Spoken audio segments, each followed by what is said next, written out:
Right, let's start off with the story that I guess we're leading with today, which is Liverpool weighing up a record Cocu transfer. A couple of different outlets have run with this. This particular one comes from the Mirror. It said Liverpool have come from out of nowhere to join the race to sign Benfica midfielder Orkun Cocu. Cocu, 23 years of age, was previously Arne Slot's captain at Feyenoord before joining the Portuguese Giants last summer. I think he went there for about £21 million, if my memory's right. The Turkish international is claimed to have... Are you ready for this? Because this is where you're all going to start laughing. The Turkish international is said to have a €150 million or £128 million release clause in his contract. So, yeah, if that's the case and they demand it, we ain't going to be paying it. And then the Standard as well have said Arne Slot identifies Benfica midfielder Orkun Cocu as first Liverpool signing despite huge release clause. So... he went there about a year ago for 21 million, and now we'd have to pay, what, 128 million pound? Nah, you're all right. I know Benfica like to make a pound and all that, but there's no way that we could go in there and do business anywhere near those numbers. That's just the height of stupidity. You can't, in 1 year, like, come on now. I get it if they wanted 60, 65, 70, but that's madness. So... unless they're willing to negotiate, I think we could say that that's not going to happen. But we don't know if they're willing to negotiate or not, so I guess we'll have to wait and see. We did also just take somebody from Benfica, and I'm not talking about Darwin Núñez this time. I'm talking about the guy who's coming to work as part of Liverpool's team overall. Pedro Marquez, I think his name was. So yeah, it's let's wait and see on that one. But what I really wanted to ask you guys was, have you watched much of him? Because, again, I feel like...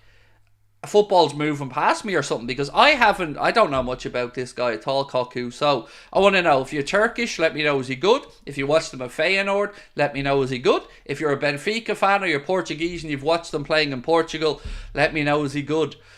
Also, he's been described as a midfielder who can play in a whole host of positions but prefers the attacking end of the pitch. So yeah, let's wait and see there. Cocu release clause is a joke, said Ben Richardson. That's crazy money, said Darkness. It is, lads, it's mental. It's crazy money, you're right. But as I said, it's not just one, not just two, it's 3 different outlets have linked Liverpool to this move. So let's wait and see if there is any truth to it or not. I'm Turkish and he's really versatile, said Yigiz. Thank you, mate.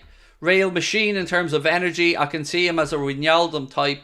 But the price tag is crazy. Well, I must point out, mate, that the price tag is just the release clause. There is still potentially room to negotiate if indeed Benfica wanted to negotiate. So, you know, the release clause is the release clause, but it doesn't have to be the release clause. So, there's more talk today about Geertruida. And he's one that I do think could be a realistic signing for Liverpool from Feyenoord. So this piece said, Arne Slot wants to bring Feyenoord defender Geertruida with him to Liverpool, and plenty of groundwork has already been done. According to reports in the Netherlands, Geertruida is set to follow Slot to Merseyside. The 23-year-old who can play at right back, centre back or in holding midfield is out of contract in Feyenoord in 2025, and the club are keen to cash in while they can. So that one, I would say, is very much possible. Yes, that seems like a reasonable fee or a reasonable deal to be had for a player who's versatile. And again, no problem with that. But I don't want us doing a Ten Hag here. I don't want Liverpool only going to look at players in a league that our manager or head coach is aware of. Do you know what's really freaky? I got a message last night from my wife at about 2 a.m. I don't know what she was doing, but I hadn't gone up to bed yet. She was upstairs. She sent me a message at 2 a.m. and it wasn't a, booty call. But she sent me a message going, I might seem really dumb here, but why is Arne Slot coming in as the head coach and not the manager? What's the difference? And it kind of struck me then, like, I would consider my wife fairly well versed on football. And many people have asked in the chat as well about the difference between him coming in as a head coach and a manager. I guess the only difference, and the way that I tried to describe it to my wife was, he won't really have much of a say over transfers. He has to earn that power. He'll come in, he'll coach the first team, he'll pick the first team, and he'll be in charge of all footballing matters with regards to the club and the first team in particular. But then as the trust, and he proves himself, as the trust improves with the likes of Michael Edwards and Richard Hughes and FSG, and as he improves and shows what he can do as a coach, then he will probably get a little bit more leeway and involvement in these big decisions. So it's the right structure. It's the right way for the club to do it. I was watching Sky last night, Sky Sports News, I always watch back pages because I like hearing from the likes of Miguel Delaney and other great writers. Henry Winter was on there as well. And they were talking about Liverpool basically being a model for other clubs here about how you go about trying to replace somebody as big as Jurgen.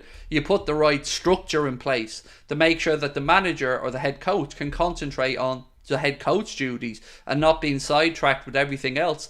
Let the manager just focus on that thing, and then as time goes on, relationships grow, bonds grow, you increase the power, I guess, that the manager or the head coach would have. That's the easiest way I can try and describe it. Would I take Frimpong? I don't think we need him.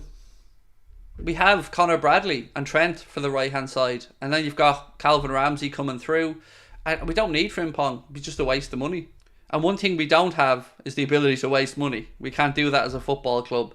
So one article, and I've seen somebody in the chat just put it in there now, that caught my eye, and it comes in from Le Parisien, said Liverpool, Real Madrid and Paris Saint-Germain are all in the race to sign Lenny Yoro. One of the most highly regarded, certainly in France, young centre-backs. Now, I didn't really think Liverpool were in this race, in all honesty. I knew Real Madrid were looking, and I certainly knew PSG were interested. In fact, I thought he was going to go to PSG.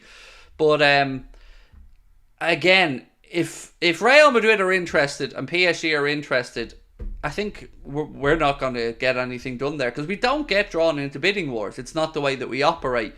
We don't go head-to-head with other clubs for players like that. We try to move in swiftly, get stuff done quickly and get the job sorted, if indeed there are other clubs sniffing around. But for Lenny Yoro, great centre-back, but I just don't see Liverpool spending the type of money that would be needed there to outgun the wealth that PSG have, of course, and Real Madrid being Real Madrid. Lenny Yoro for 40 million is a bargain. From what I've seen of him, would be perfect Matip replacement. He's a similar playing style and build with Real Madrid. Not going for him he is a must. If Real Madrid aren't going for him, brilliant, definitely make a play,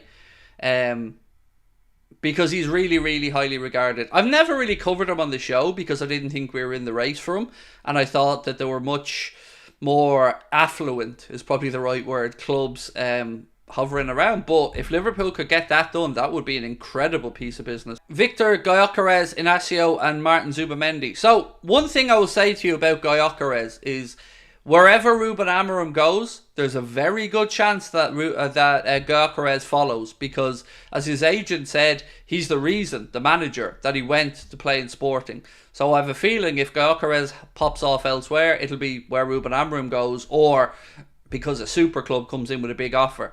I've not seen anything linking us to him. Nothing. Would I take Somerville?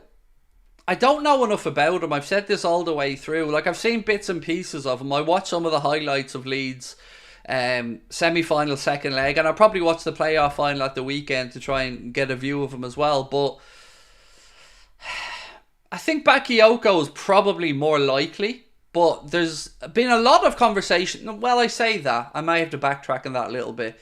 There's been a lot of conversations about Bakayoko and about Crescencio Somerville. And I would not be surprised to see either come in. But then again, remember, we're living in a Michael Edwards world now. So things can change like that. We can talk about names till the cows come home, and then we'll unveil somebody that none of us had even spoken about. That's what makes it exciting. That's what makes summer transfer windows my favourite time of the year.